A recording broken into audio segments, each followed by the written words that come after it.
Let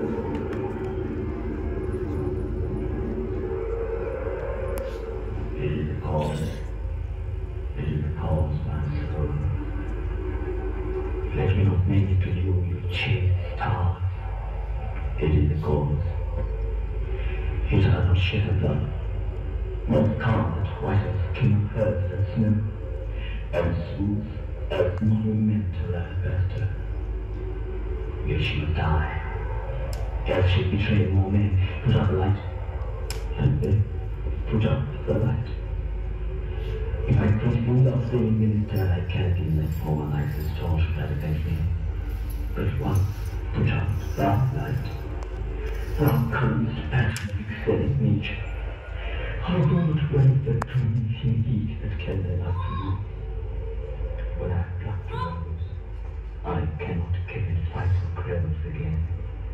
It needs must wither. কখন থেকে ডাকছি কানে যাচ্ছে না? তাহলে তুমি এটা বন্ধ করে দাও। তুমি জানো এটা কার গলা? উৎপল দত্ত।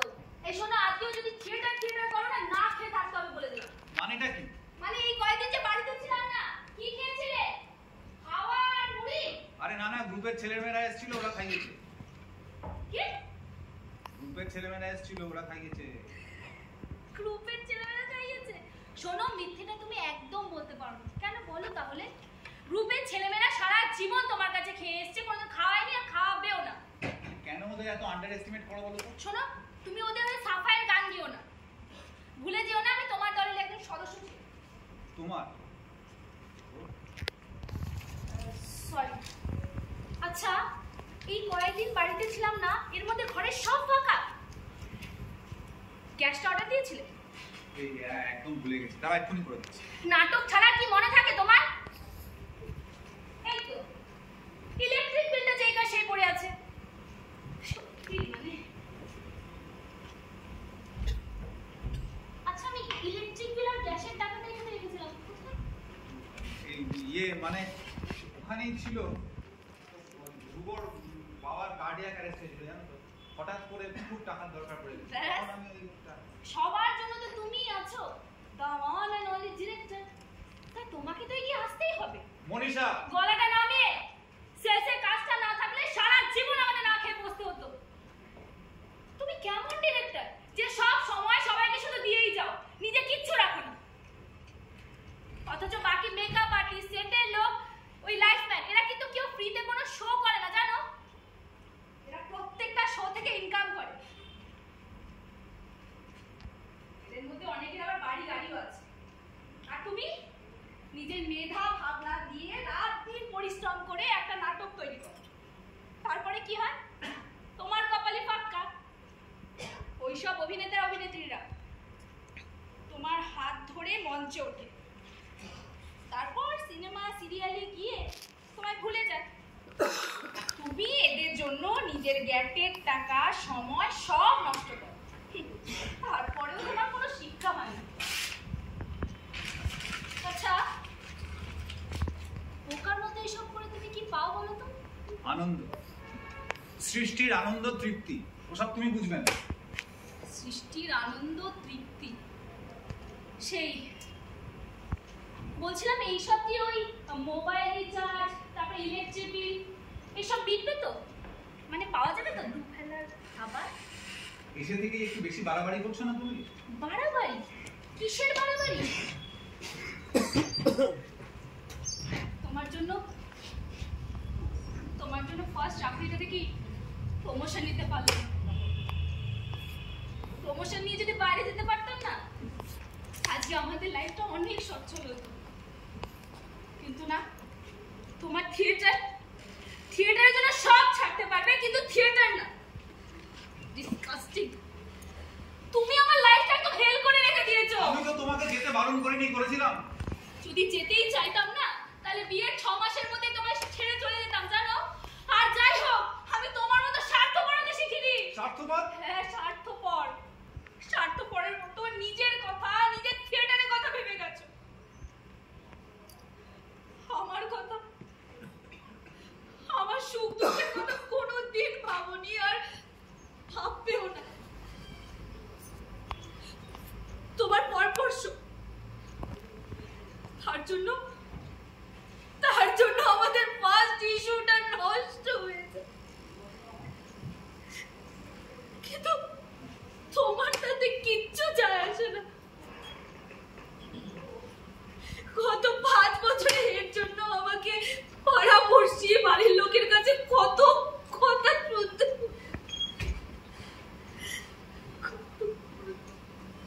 বিয়ের 2 বছর আগে থেকে তো আমার সঙ্গে মিশেছিল, আর আমাকে তুমি নিজেই প্রপোজ করেছি, তখন বুঝতে পারোনি? তখন তো বুঝিনি একজন ডিরেক্টর এতটা বিকিরি, এতটা নিঃস্ব হতে পারে।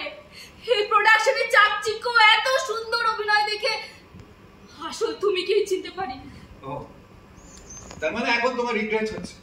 তাহলে তুমি এই ভিখারি ডিরেক্টরটাকে ছেড়ে চলেই যেতে পারো, আমি তোমাকে আটকাবো না। ডিভোর্স?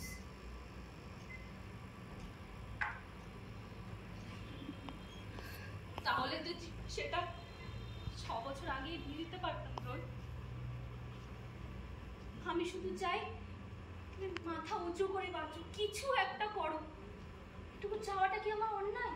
কিন্তু আমি তো চেষ্টা করছি বলো, আমি তো আরো এক্সট্রা টিউশন নিচ্ছি। আমি ওই টিউশনের টাকায় তোমার বাড়ি ভাড়া দেওয়ার কথা ছিল, যেটা আজকে 3 মাস হয়ে গেল বাকি। কি করে দেবো? আরে আরে আমাদের নতুন প্রোডাকশনটা নামলো, তার খরচা বলো। তার জন্য তো ওই বিয়ের গয়নাগুলো বন্ধ করে রাখলে তাতেও হলো না। এই আগের প্রোডাকশনটার জন্য তোমার ওই আংটি ব্রেসলেট সব বেচে দিলে। এইভাবে বেচতে থাকলে বেচার জন্য তো আর কিছু থাকবে না। তখন কি বেচবে আমাকে? মনীষা,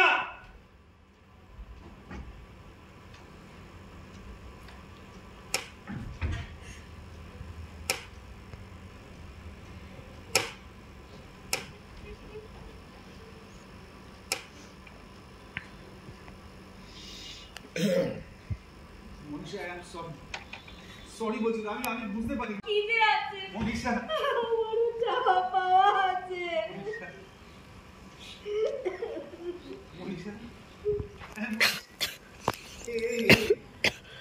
তার কাছে হাত পাত, নিজের কাছে কি নিজে হাত পাতা যায়?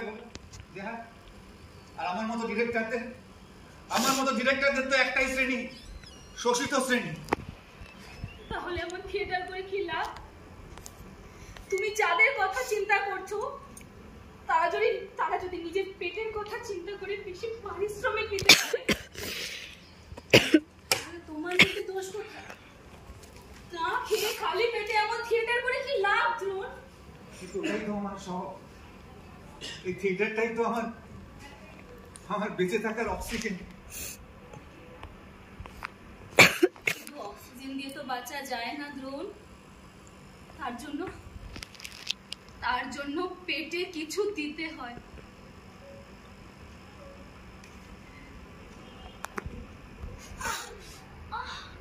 কি হলো? কোন পায়ে লাগলো? আরে দেখি, এই দেখো স্টিপলার বিনটা পায়ে ফুটে গেছে। এত কেয়ারলেস না আমি।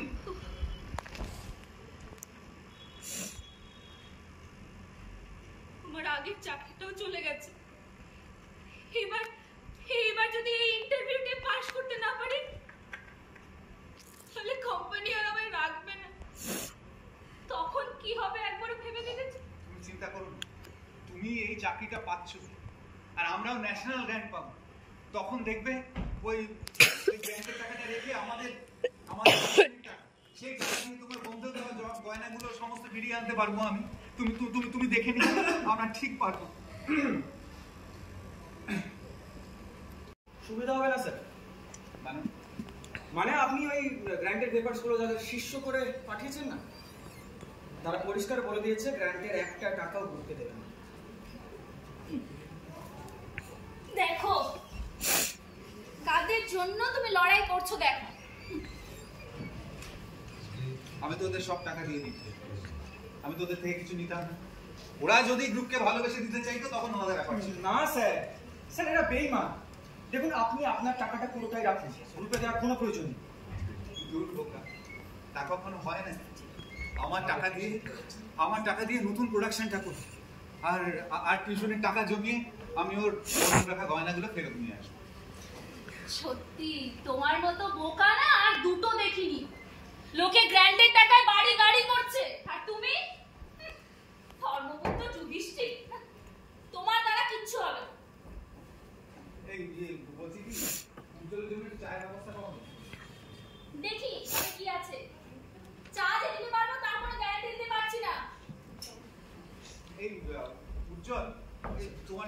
এবার আমরা এই ন্যাশনাল গ্র্যান্ডটা পাবো? দেখুন আপনি তো পরপর দুবারই পেপারসগুলো পাঠালেন, কিছু তো হলো না। দেখুন এবার যদি কিছু হয় না মানে টাকাটা না খুব দরকার, জানো তো? যদি এই ন্যাশনাল গ্র্যান্ডটা পেয়ে যায় তাহলে খুব সহজ সরলভাবে আমরা বাঁচতে পারি আর থিয়েটারটাকেও চালিয়ে নিয়ে যেতে পারি। স্যার আমি একটা কথা বলবো। হ্যাঁ বলো। আমি না ঠিক বুঝতে পারছি না কথাটা আপনাকে আমি কিভাবে বলবো। আরে এত হেজিটেট করার কি আছে, বলো। আসলে স্যার মায়ের খুব শরীর খারাপ। সে কি? হ্যাঁ ডাক্তার দেখিয়েছি, অনেকগুলো টেস্ট দিয়েছে, প্রায় 10,000 মতো খরচ। আমার না হাতে একটা টাকা নেই, আমি বুঝতে পারছি না কি করবো। আর মায়ের যদি কিছু হয়ে যায় তাহলে তো আরে না এই সমস্ত কথা একদম বলবে না, মুখে আনবে না, কিচ্ছু হবে না। স্যার আমি আপনার বাইরে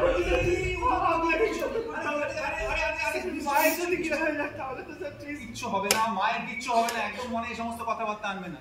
আরে দেখো না, পরশুদিন ওই ধ্রুবর বাবার কার্ডিয়াক অ্যারেস্ট হলো, তার জন্য আমাদের যে জমানো টাকাটা ছিল সেই টাকাটা পুরোটা দিয়ে দিলাম। এখন তোমার জন্য যে কি করতে পারি, কিন্তু কিছু একটা তো করতেই হবে, আমাদেরকে মিলে কিছু একটা করতে হবে। আপনাকে কিছু করতে হবে স্যার প্লিজ। কিন্তু কি করবো সেটাই তো বুঝতে পারছি না। ভাবুন না প্লিজ, কিছু একটা স্যার। কি ভাবছেন স্যার? কি করবো সেটাই ভাবছি। কিছু তো একটা করতে হবে, নাহলে তো আর মাকে দেখুন না স্যার। স্যার স্যার এই দেখো এটাই হবে। হ্যাঁ স্যার হবে। না না তাহলে আপনি চেনটা দিয়ে দেবেন। তুমি এটা তোমার পকেটে রাখো, যাও নিয়ে যাও, নিয়ে এক্ষুনি টাকা জমা করে টেস্টগুলো রেডি করে করো, যাও। Thank you sir. আমি জানতে না পারি, মনীষা আমি জানতে না না পারি। স্যার, না কেউ জানতে পারবে sir. Thank you so much sir. আমি এক্ষুনি আসছি স্যার।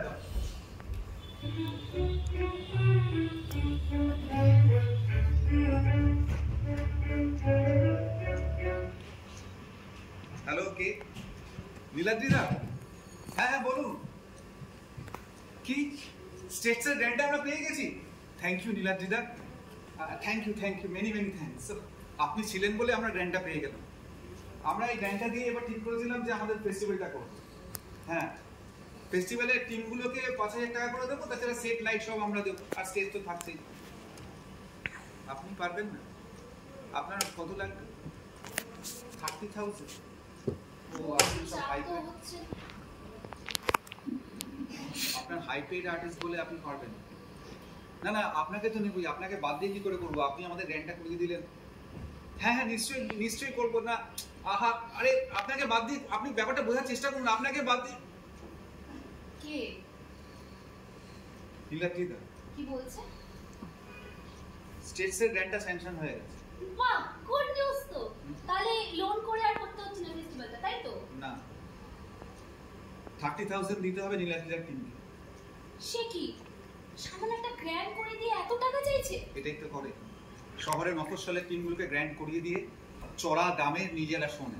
আর কেউ তো প্রোটেস্ট করে না? প্রোটেস্ট করলে গ্র্যান্ড বন্ধ কেন? যে আমরা এই মুখোশধারীগুলোর মুখোশ খুলে দিতে পারি না কেন? যে এদের মুখের ওপর না বলতে পারি না? এটাই তো তোমাদের সিস্টেম, যে গ্র্যান্ড করে দেবে তার দাসত্ব করো। যাক,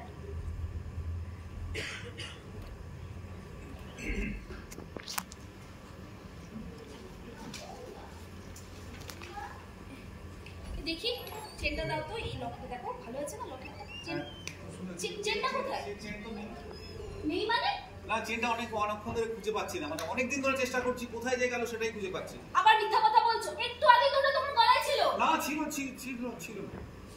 তুমি কি উজ্জ্বলকে দিয়ে দিলে? না উজ্জ্বলকে কেন দেবো? উজ্জ্বলকে দেওয়ার তো কোনো প্রশ্নই নেই।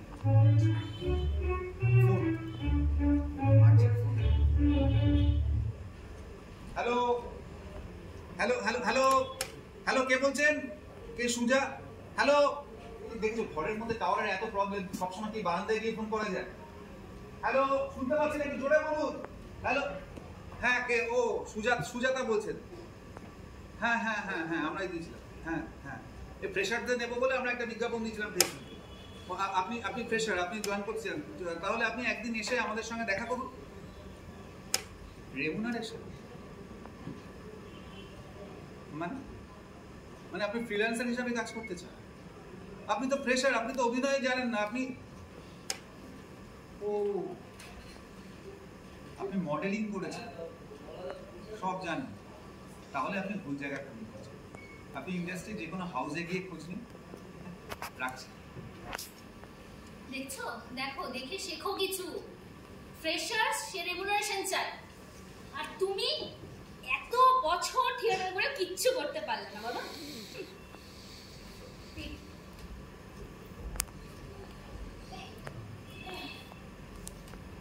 এই নাও, এই ধরো, এর মধ্যে ওই বাড়ি ভাড়ার টাকা আছে আর বাজারের টাকা আছে। তাড়াতাড়ি যাও, খুব গরম লাগছে না, সাড়ে ঢুকবো। অত জেনে তো তোমার লাভ নেই, ব্যাগ পেয়ে গেছো, বেরিয়ে যাও, তাড়াতাড়ি যাও, তাড়াতাড়ি। একদম দিনগুলো বেরিয়ে রয়েছে। হ্যাঁ, সেই তো। কি কোথায় কোথায় বলো, চলো দেখা। আরে আমি এখন খুঁজে পাচ্ছি না ওগুলো কোথায় রেখেছি। ও, এখন খুঁজে পাচ্ছ না? বাহ, খুব ভালো কথা। তার মানে তোমার ওই কানের দুল দুটো আমার গলার চেনটাকে খুঁজতে গেছে, কি তাই তো? হ্যাঁ,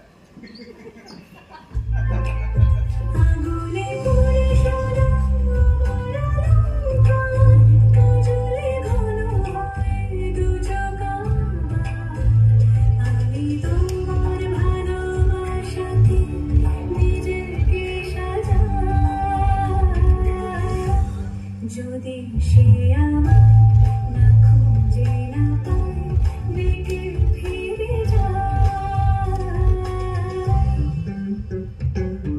আমার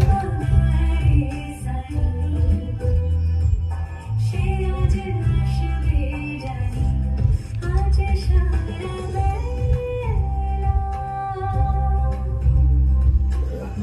ভালো করে মিথ্যে কথাটাও বলতে পারো না। হ্যাঁ, ঠিক আছে, চলো তুমি ব্যাগটা নাও, হ্যাঁ, বেরিয়ে পড়ো। হ্যাঁ,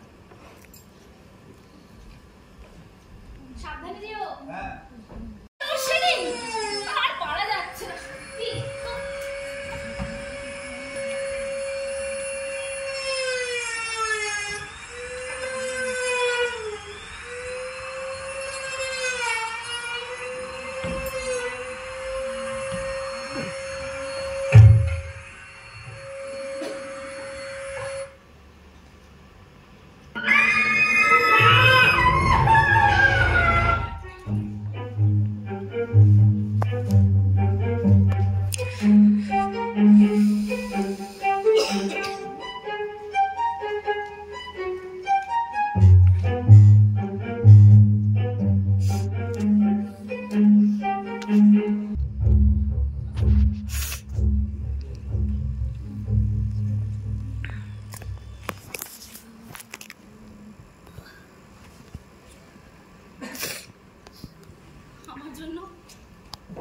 আমার জন্য কালকে শোটা তোমার ক্যান্সেল হয়ে গেল, বলো?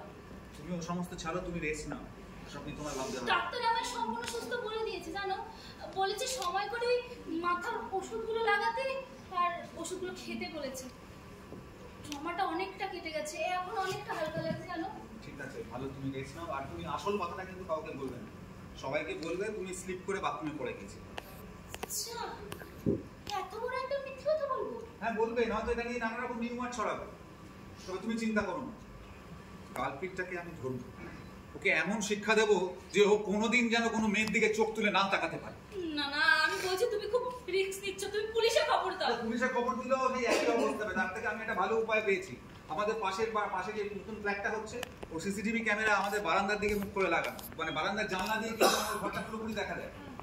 এবারে ওই সিসিটিভি ক্যামেরার ফুটেজটা যদি কোনোভাবে আমি জোগাড় করতে পারি, তাহলে বুঝতে পারবো ওর যে পরশুদিন কারা এখানে এসেছিল, কারা ঢুকেছিল এই লোডশেডিং এর মধ্যে। আরে পরশু তো লোডশেডিং ছিল। হ্যাঁ, কিন্তু ওদের কারেন্ট ছিল, ওদের লাইন অন ছিল। মনীষাদি, মনীষাদি কি ফিরেছে? মনীষাদি, এই তো মনীষাদি। এখন কেমন ফিল করছো? এখন ঠিক আছে। কিন্তু আমার একটা কথা বলো, এরকম হলো কি করে? আরে ওই দাঁড়াও, আমি বলছি। ওই দিন যে লোডশেডিং হলো তখনই কিছু নিশ্চয়ই। হ্যাঁ, লোডশেডিং এর সময়। আরে আসলে তুই বাথরুমটা দেখেছিস কি পিছল? আর তোমাদের স্যার তো সেটা পরিষ্কারই করেন না। এই তোমরা কথা বলো, আমি এক্ষুনি আসছি। সেই ভালো। আচ্ছা বলছি, এখন তাহলে ফিট আর কোন হ্যাঁ হ্যালো বল। হ্যাঁ, শুনতে পাচ্ছি না, বল। হ্যাঁ, আমি স্যারের বাড়িতে। হ্যাঁ, মনীষাদি তো ফিরেছে, বেটারই লাগছে। কি বলছিস ভালো করে বল না, পরিষ্কার করে বল। হ্যালো, আরে বারান্দায় যা, এখানে টাওয়ার প্রবলেম। ধর ধর বলছি, ধর। হ্যাঁ, আচ্ছা মনীষাদি এ কি কর? এখানে তো দাঁড়ানোর জায়গা নেই, এত জিনিসপত্র পড়ে কেন? আরে এটা ওই আগের ভাড়াটিয়ার কাজ। অনেকবার বলেছি জানিস নিয়ে যাওয়ার জন্য, কে শোনে কার কথা। আজকে 6 মাস হয়ে গেল ওগুলো ওখানেই পড়ে আছে।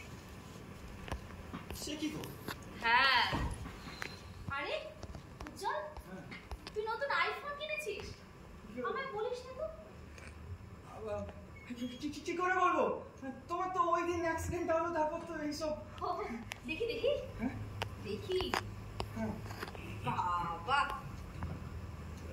বলছি তাহলে নেক্সট শোটাও ক্যান্সেল? আরে হবে হবে? হ্যাঁ। কিন্তু তোমার এরকম অবস্থায় কি করে হবে? শোন, ডাক্তার আমায় সম্পূর্ণ সুস্থ বলে দিয়েছে বুঝলি। তাছাড়া আমার জন্য পরপর 2টো শো ক্যান্সেল হোক সেটা আমি চাই না। আর তোমাদের স্যারও আমায় কথা শোনাতে ছাড়বে না। হ্যাঁ স্যার, হ্যাঁ স্যার মনির সাথে কি বলছে শুনুন। বলছে নাকি এই অবস্থায় নেক্সট শোটা করবে। আমার জন্য কোনো শো ক্যান্সেল হোক সেটা আমি চাই না। তুমি এরকম ফিজিক্যাল মেন্টাল কন্ডিশনে শো করতে পারবে? That physical mental condition. আরে ডাক্তার তো আমি সম্পূর্ণ সুস্থ। হ্যাঁ এদিকে যে অবস্থা সবগুলো সুস্থ বলে দিয়েছে, সুস্থ বলে দেওয়ার পর কি অবস্থা হয় রেস্ট নিয়ে? আমি আসি স্যার, আমি আসি। হ্যাঁ মনিষাদি এলাম আমি। হ্যাঁ আই শোন এই উজ্জ্বল চল, উজ্জ্বল। বলছি তোমার মা কেমন আছে এখন? মা হ্যাঁ? মা মা ভালো আছে স্যার, ভালো আছে, খুব ভালো আছে। আমি বলছি সবাইকে বলে দিবি আমি করছি নেক্সট শো। হ্যাঁ আমি বলে দেবো। হ্যাঁ তোমার মাথা ঠিক আছে, তুমি এই অবস্থায় শো করবে? আমি পারবো, পারতে আমাকে হবে। ট্রমাটা থেকে ওভারকাম করতে গেলে আমাকে পারতে হবে, জানো তো। একটু আগেই বললে ট্রমা কেটে গেছে এখন। জাগে তুমি কি দেখলে সেটা বলো। হ্যাঁ আমি না অনেক কষ্ট ওদের রাজি করিয়ে ওদের ফুটেজগুলো দেখেছি। ওদের ফুটেজগুলো থেকে দেখতে পেলাম যে ওই দিনই ওই লোডশেডিং এর সময় একটা প্যাকার্স এন্ড মুভার্স লেখা একটা গাড়ি এসে আমাদের ওই বাড়ির নিচে এসে দাঁড়ালো। আর বাড়িওয়ালাকে জিজ্ঞাসা করলাম, বাড়িওয়ালা বললো যে হ্যাঁ ওই দিন ওই আমাদের যে পুরনো ভাড়াটে যারা ওখানে ছিল ওই মালগুলো নিজেদের বারান্দায় রেখেছে, ওই মালগুলো নিয়ে যেতেই নাকি ওরা এসেছিল। ওরা এসেছিল? হ্যাঁ আমি ওদেরকে বলেছি আমাকে ডিটেলস জানাতে, ওদের সম্পর্কে ডিটেলস জানাতে, মানে কারা কারা এসেছিল, কে কে এসেছিল, পুরো ডিটেলসটা জানাতে আমি ওদেরকে বলেছি। এমনি এমনি ওরা সব ইনফরমেশন দিয়ে দেবে না? আরে এমনি এমনি কেন দেবে, আমি ওদেরকে বলেছি আমরাও শিফটিং করাবো। তাই সেদিনকে যারা এসেছিল মানে পরশুদিন যারা এসেছিল তারাই যেন আমাদের এখানে শিফটিং করতে আসে, তাহলে ধরতে পারবো। মানে ওরা আবার আসছে? ওরা যদি সবাই মিলে আমাকে না আরে এখানে হাত দিও না, আরে কুল ডাউন। ওরা সবাই আসে না, ওরা প্রথমে একজন এসে সার্ভে করে দেখে যায়, তারপরে আসে। আমি তো সিসিটিভি ফুটেজে দেখলাম যে একজন লোক প্রথমে গাড়ি থেকে নামলো, নেমে ভেতরে ঢুকে গেল। তবে লোকটা যখন বেরিয়ে এলো তখন লোকটা কিন্তু খুঁড়িয়ে হাঁটছে। ঘুরিয়ে হাঁটছিল? হ্যাঁ তার মানে ওই লোকটাই? হ্যাঁ ঠিক, ওই লোকটার পাই আমাদের বাথরুমের ওই টিনে কেটে গিয়েছিল, আর ওরই রক্ত আমাদের মেঝেতে আমাদের সিঁড়িতে পড়েছিল। আমার খুব ভয় করছে জানো, তুমি পুলিশে খবর দাও প্লিজ। আর পুলিশে খবর দিলে কিছু হবে না, আমাকে যা করার আমাকেই করতে হবে। ওরা যদি আসে ওদেরকে বলে দিচ্ছি ওরা নিশ্চয়ই ফোন করবে, ফোন করে জায়গাটা জেনে নেবে। আমি ঠিক ওদেরকে বলতে ফোন এসে গেছে। হ্যালো, হ্যাঁ আমি রণজয় বলছি। হ্যাঁ দ্রোণ আচার্য। হ্যাঁ রণজয় আমার ডাক নাম। আচ্ছা আপনি কে বলছেন? ও প্যাকার্স এন্ড মুভার্স থেকে বলছেন? হ্যাঁ আচ্ছা আমি একটা রিকোয়েস্ট করেছিলাম যে আমাদের শিফটিং এর সময় পরশুদিন যারা ওই আমাদের বারান্দা থেকে জিনিসপত্র শিফটিং করতে তাদের পাঠাতে বলতে বলেছিলাম, তারা আসছে তো? মানে যার নেতৃত্বে এসেছিল সেই